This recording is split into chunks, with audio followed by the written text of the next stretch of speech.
कहीं ना कहीं सुना होगा आपने और इसको ऑफन ऑन कहीं ना कहीं डिस्कस भी किया होगा और कैसे यूज करना है, क्या क्या होगा, वो सारी चीज़ आपको डिस्कस करूँगा।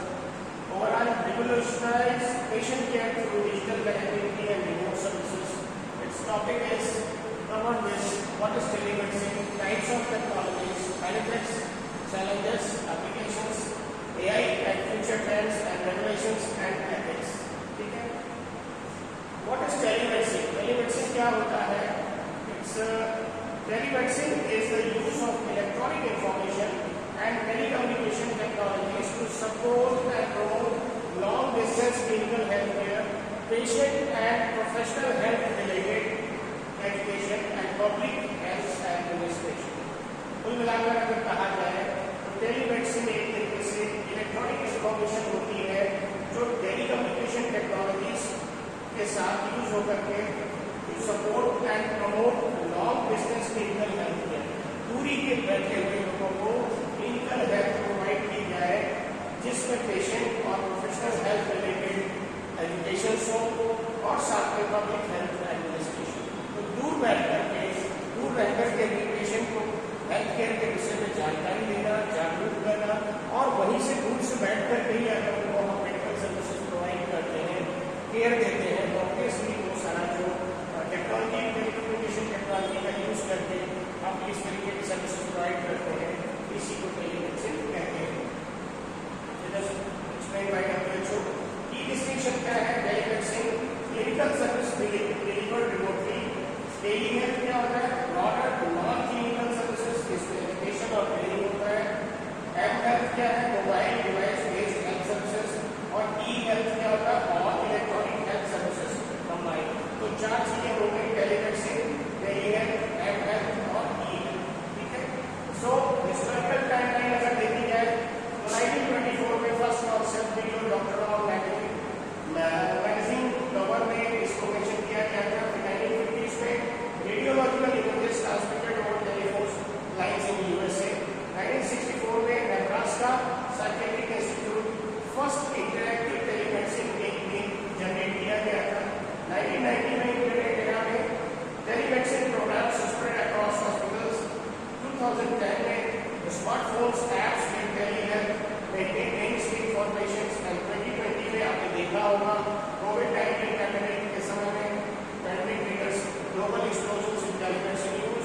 एंड 2025 प्लस में AI powered diagnostics and real time remote monitoring become standard. तो आने वाले समय में ये जो टेक्नोलॉजी है ये बहुत ही इफेक्टिव और कारगर हो सकती है, जिसमें AI भी अगर इंक्लूड होता है, AI पावर्ड डायग्नोस्टिक्स और रियल टाइम रिमोट मॉनिटरिंग होती है, तो ये कहीं ना कहीं पेशेंट की हेल्थ केयर और इस हेल्थ केयर सर्विसेज जो रिमोट एरियाज में लोग रहते हैं, डिस्टेंट प्लेसेस में रहते हैं, उनको भी बेस्ट सर्विसेज मिल सकती है। Next is types of telemedicine में three delivery models and their clinical applications. First is synchronous, that is called real time. Asynchronous, that is store and forward. And third is remote patient monitoring, that is called RPM। First of all synchronous क्या होता है? Live two way audio video communication between patient and provider requires both parties to be present simultaneously. एक तरफ service provider है, एक तरफ patient है, दोनों तरफ वीडियो के थ्रू बात होती है और उनको सर्विसेज प्रोवाइड की जाती है, लेकिन इसमें दोनों तरफ के लोगों को होना अनिवार्य होता है। नेक्स्ट इज इसके एप्लीकेशन क्या है? Video consultation, urgent care visits, mental health therapy, specialist consultation, post operative followups. तो इसमें ज्यादातर देखिएगा Zoom या MS Teams health platforms, dedicated tele health apps इसमें यूज होते हैं।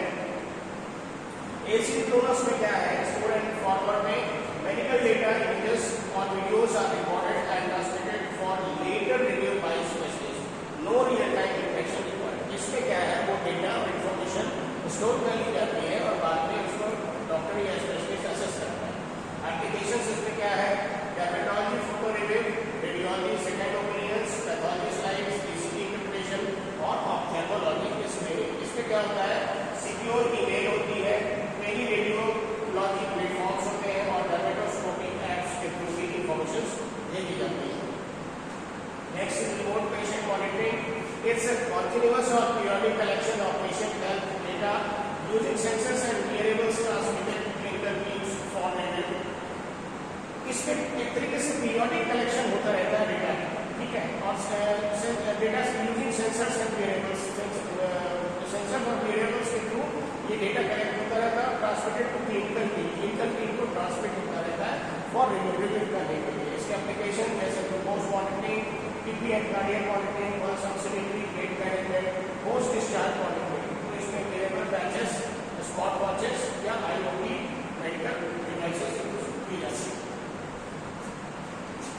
टेक्नोलॉजी पावरिंग टेलीमेडिसिन में the digital infrastructure enabling remote care delivery, इसमें video conferencing, mobile health apps, wearable IoT sensors, AI and machine learning, cloud and EHR integration and cyber security encryptions use होते हैं। Next is benefits of telemedicine. Transforming access, quality and efficiency of care. Obviously transforming access होता है, quality better मिलती है और efficiency भी care में better होती है। 30% रिडक्शन इन हॉस्पिटल रिएडमिशन, इसके कारण से 30% मरीजों का भर्ती होने का जो स्थिति होता है उसमें कमी आती है। 50% lower cost versus in person visit, अगर पेशेंट खुद ही हॉस्पिटल में जाता है विजिट करने के लिए और अगर दूर बैठे ही उसको चिकित्सा मिल जाती है, वो सुविधा मिल जाती है, या वो केयर मिल जाती है, या वो ओपिनियन मिल जाती है, तो 50% उसकी कॉस्ट कम होती है इससे। फिर 92% पेशेंट सेटिस्फैक्शन में टेली कंसल्ट, लगभग 92% जो टेली कंसल्टेशन होता है उसमें लोग सेटिस्फाई होते हैं। 2.6 billion plus people reach in under served areas, लगभग 2.6 बिलियन पीपल के पास ही टेलीमेडिसिन के कुछ चीज़ें पहुंची हैं जिन एरियाज में हम फिजिकली आसानी से पहुंच नहीं सकते। इसकी वजह से क्या बेनिफिट्स हैं? इम्प्रूव एक्सेस, लोगों तक प्रॉपर्ली पहुंच सकते हैं, कोई बैरियर नहीं है। कन्वीनियंस एंड टाइम सेविंग, सुलभ है काफ़ी तरीके से और समय की बचत है। कॉस्ट रिडक्शन है, ऑब्वियसली इसमें खर्चा कम होता है। कंटिन्यूअस मॉनिटरिंग, अगर टेलीपैथी के थ्रू या टेलीमेडिसिन के थ्रू है तो मॉनिटरिंग आप नेटवर्क कर सकते हैं। मेंटल हेल्थ एक्सेस को भी आप असेस कर सकते हैं बैठ करके। साथ में सिस्टम एफिशिएंसी, और जो आपका सिस्टम है उसको भी, उसमें भी एफिशिएंसी आपको मेंटेन की जा सकती है। Next is challenges and barriers क्या है? Obstacles to widespread telemedicine adoption and equity. Why telemedicine faces headwinds? Despite rapid growth, significant barriers prevent equitable and universal adoption. Addressing these is critical for telemedicine to fulfill its potential. First of all, the digital divide. 30% of rural households lack broadband services. Obviously, काफी बड़े area ऐसा है, rural का area है जहाँ पे broadband service नहीं है। 1 in 3 older adults cannot use video technology. 3 में से 1 आदमी कम से कम ऐसा है जो वीडियो टेक्नोलॉजी यूज नहीं करता है। 40% of low income patients lack smartphones, और करीब 40% लोग ऐसे हैं जो बिलो मतलब लोअर लेवल पे हैं जिनके पास कैपेसिटी नहीं है स्मार्टफोन रखने की। तो इस तरीके के पैरामीटर्स में भी मुश्किलें आती हैं। Telemedicine without digital equity is telemedicine for the privilege. ठीक है, टेलीमेडिसिन विदाउट डिजिटल समानता के टेलीमेडिसिन प्रिविलेज नहीं हो सकता उस हिसाब से। Equity, digital divide and connectivity, security, इसमें डेटा प्राइवेसी और सिक्योरिटी का इशू है। लीगल में लीगल लिमिटेशंस है, लीगल में रेगुलेटरी एंड लाइसेंसिंग का इशू है, और सोशल में पेशेंट एडॉप्शन का थोड़ा इशू होता है, और रिम्बर्समेंट पॉलिसीज इसमें दिक्कत काफ़ी हो सकती है क्योंकि कई सारे पैरामीटर्स ऐसे हैं जो ऑनलाइन एक्सेस होते हैं लेकिन वो टाइम में चीज़ें सही से हो तो कहीं उसकी एक्यूरेसी और इन सब चीज़ों में भी थोड़ा सा इशू आता है। Next is clinical applications of telemedicine. ज़्यादातर जो स्पेशलिस्ट होते हैं leading telemedicine evolution like psychiatry and mental health, dermatology, cardiology, paediatrics, radiology and pathology and chronic disease management. First of all psychiatry में 67% increase in telepsychiatry post pandemic, depression and anxiety therapy, medication management, addiction counselling and crisis intervention. इतनी चीज़ों में psychiatry department में आप telemedicine का use करते हैं। Hepatology में 94% diagnostic accuracy by photodermatology, skill region assessment acne and eczema management, wound monitoring and daily dermatoscopy, ये सारी चीजें इसमें होती है। कार्डियोलॉजी में 45% reduction in cardiac reanimation with RPM, ECG capitation, BP tele monitoring, heart failure management and post stent follow, जिनको stenting हो चुकी है उनका भी फॉलो अप आप ऑनलाइन कर सकते हैं। पीडियाट्रिक्स में 85% ऑफ पीडियाट्रिक इन्वेस्टिगेट्स यूजुअली है common illness trials, growth and development checks, behavioural health, chronic disease management, ये सारी चीजें भी टेलीमेडिसिन के थ्रू की जा सकती है। रेडियोलॉजी में remote image reading, second opinions, overnight radiology coverage and AI assisted diagnosis system provide होती है। क्रॉनिक डिजीज मैनेजमेंट में diabetes monitoring, COPD management, hypertension control and liver disease follow, ये चारों डिपार्टमेंट में भी काफी इसका अच्छा रोल देखने को मिलता है। Next is telemedicine in rural and unreserved areas, bridging the healthcare gap for remote populations. The rural healthcare gap, 20% of population lives in rural areas, but only 10% of physicians practice there. लगभग 20% जो population है rural area में रहती है, लेकिन physicians उस level के वहाँ की प्रैक्टिस में नहीं है। 60 minute average travel time to reach specialist in rural setting, कम से कम जहाँ पे भी पब्लिक रहती है उससे 1 घंटे की दूरी पे ही आपको मेडिकल फैसिलिटी मिलती है। And 3 times higher rate of preventable deaths in rural versus urban areas, मतलब गाँव में जो ऐसी चीज़ें हैं जहाँ पे अगर मुश्किल आती है जान बचाने की, तो वहाँ पे जान का खतरा 3 गुना ज़्यादा है, 150, क्योंकि वहाँ पे रीच नहीं होती, पहुँच नहीं होती। Next is $15 estimated annual saving for rural patient with RPM programs, ठीक है। प्रोजेक्ट इसमें echo universal telehealth, emergency satellite network clinics and task safety Bharat telehealth, तो ये सारी चीज़ें एक तरीके से अगर हम बैकअप देते हैं उस हिसाब से तो ऑब्वियसली कहीं ना कहीं इन्वेस्ट किया दे सकते हैं। AI and the future of telemedicine में how artificial intelligence is reshaping remote care. AI will not replace doctors, but doctors using AI-powered telemedicine will replace those who don't. ठीक है, तो डॉक्टर्स को AI रिप्लेस नहीं कर सकता है, but वो लोग जो doctors using AI-powered telemedicine will replace those who don't. जो नहीं कर सकते हैं वो उनको रिप्लेस कर सकते हैं। तो इस तरीके से कहीं ना कहीं डॉक्टर्स को आप रिप्लेस नहीं कर सकते, लेकिन एआई की हेल्प से बहुत सारी चीज़ें ऐसी हैं जो बीच में आपको कवर करनी है, लेकिन वो आपको आसानी से प्रोवाइड सही से हो जाए। AI diagnostic support now, predictive analytics now, natural language processing now, digital twins emerging, computer vision in RPM is emerging, and genomic telemedicine is a future prospect of this particular telemedicine part. So in this case, this is one of the biggest area where the things are changing very, very rapidly, and the AI and the futuristic workings in the medical field is growing so rapidly. So the support of all these facilities which are being provided for the patients, better outcome in the management and the diagnosis and the treatment, it's so good for the patient. So this is really also good AI diagnostic support, predictive analytics and natural language processing. तो ये सारी चीजें जो है वो अभी use हो रही हैं, लेकिन आने वाले समय में डिजिटल ट्विन्स, कंप्यूटर विजन और जीनोमिक एनालिसिस आगे आएगा। Legal and ethical privacy consideration में navigating the regulatory landscape for digital healthcare, data privacy and compliance by HIPAA, GDPR. HIPAA is for patient data protection, GDPR is for right to erasure and consent.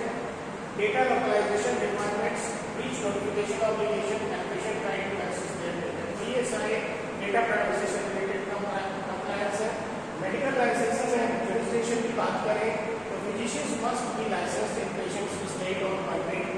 Interstate medical license, compact cross-border telemedicines, emergency exceptions during crisis, and prescribing laws vary by jurisdiction. Informed consent, obviously, and ethics. Digital consent must match in-person standards.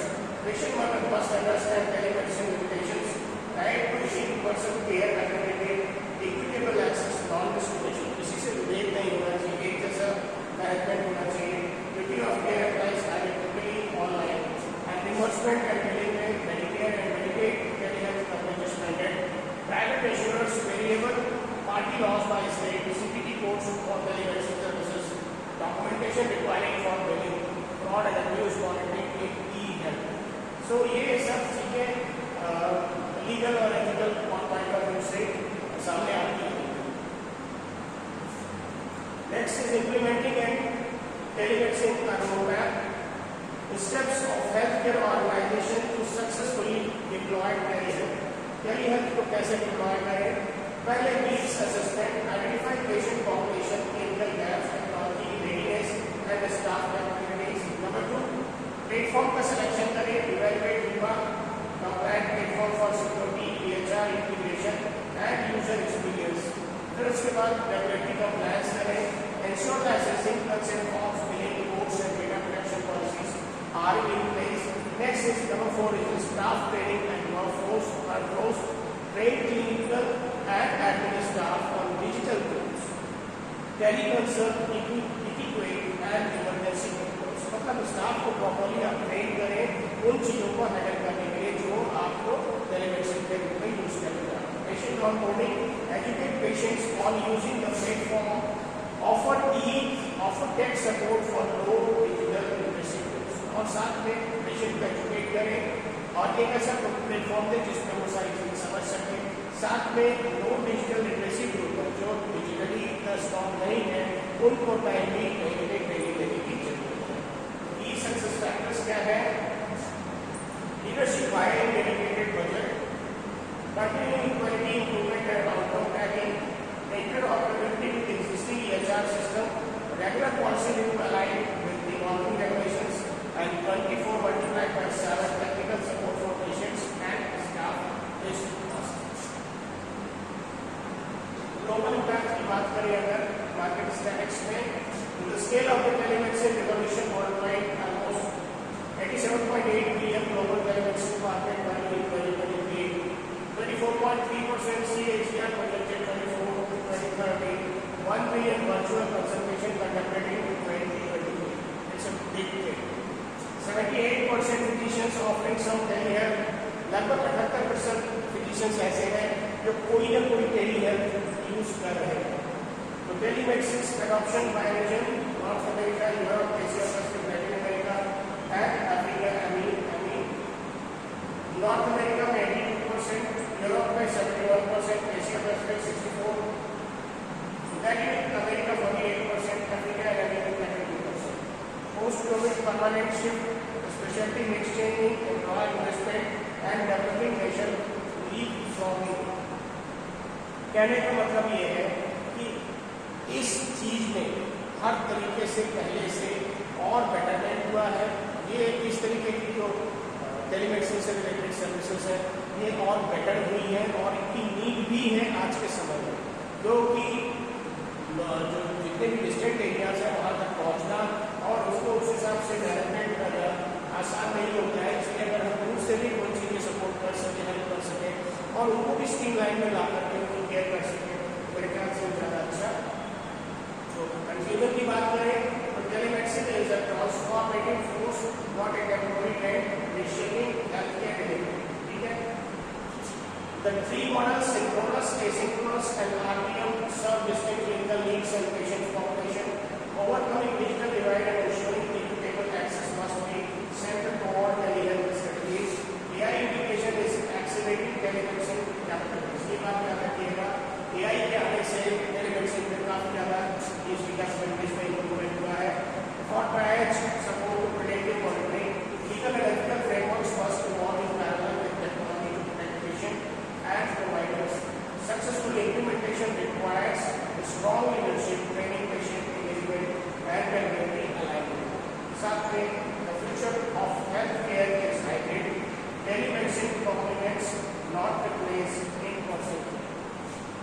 Telemedicine कभी भी in person management को replace नहीं कर सकती, क्योंकि patient को handle करने के लिए जो मेडिकल की टीम होती है उसका होना बेहद जरूरी है. डॉक्टर हो, टेक्नीशियन हो, भी सपोर्टिव स्टाफ की जरूरत होती है, क्योंकि ये एक तरीके से मानवीय आधार पर काम करने वाली चीज़ है और रियल टाइम असेसमेंट और क्लिनिकल असेसमेंट बहुत बड़ी चीज़ होती है।